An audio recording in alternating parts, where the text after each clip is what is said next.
Labdien!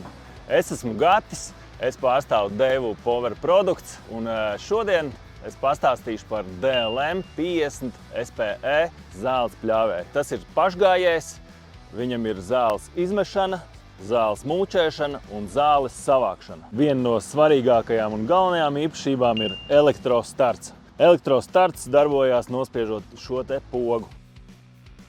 Zāles pļāvējiem ir regulējami augstumi.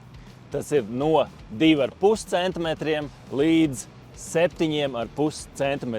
Zāles pļāvējs ir aprīkots ar aizmugurējo piedziņu, lieliem riteņiem un gultņiem, kas nodrošina ērtāku pārvietošanos. Vēl ir vērts pieminēt, ka šīm zāles pļāvējiem ir unikāls griešanas nazis. Šis nazis zāli samūčē 2 reizes vairāk, un tā ir daudz smalkāka un nepamanāmāka uz zāliena. Veikalos kurši šai pļāvmašīnai līdz sezonas beigām cena ir 429 eiro.